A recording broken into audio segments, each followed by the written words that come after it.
Bonjour à tous. J'ai choisi l'essai de Peter Singer, When the Doctor Kills, qui parle en fait de suicide assisté. Donc, je trouvais ça pertinent de parler de ce sujet-là parce que c'est présentement un gros débat de société qui vaut la peine de s'y attarder.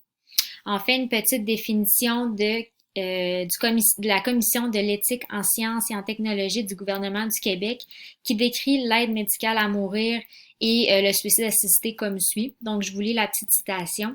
Il s'agit d'une forme d'euthanasie, c'est-à-dire un acte qui consiste à poser intentionnellement un geste dans le but de procurer la mort d'une personne pour mettre fin à ses souffrances.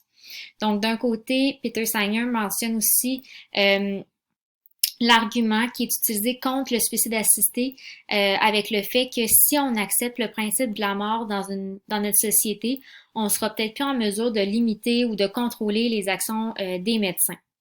Il appuie ce propos-là aussi en disant qu'au cours des dernières décennies, il a entendu plusieurs histoires concernant des soi-disant suicides assistés de médecins qui donnaient des doses élevées de morphine à leurs patients pour mettre fin à leur jour dans des situations extrêmes ou difficiles, comme ça a été le cas pour l'ouragan Katrina en 2005, où les hôpitaux étaient débordés, puis ils devaient faire des choix entre sauver certains patients et en laisser partir d'autres.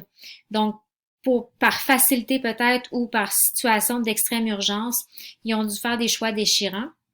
Et des articles qui ont été faits, et, encore une fois, qui ont fait le tour du monde, notamment dans le New York Times, qui a mentionné qu'une femme avait eu le cancer du sein et le médecin en cause lui avait donné une dose de morphine pour qu'elle puisse mourir et abréger ses souffrances sans nécessairement avoir donné peut-être son plein consentement éclairé.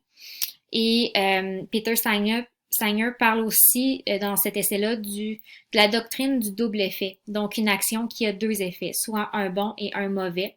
Dans le cas de la mort assistée, il faut avoir le consentement du patient et deux autres médecins doivent confirmer la dose à donner pour mettre fin au jour du patient dans son intérêt.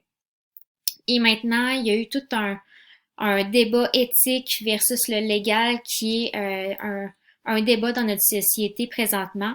On peut penser par exemple aux personnes qui sont atteintes de la maladie d'Alzheimer ou d'autres maladies qui atteignent tout ce qui touche la mémoire des patients. Donc c'est vraiment un sujet d'actualité qui mérite d'être approfondi pour que notre société se positionne face à ce débat éthique-là. Merci beaucoup.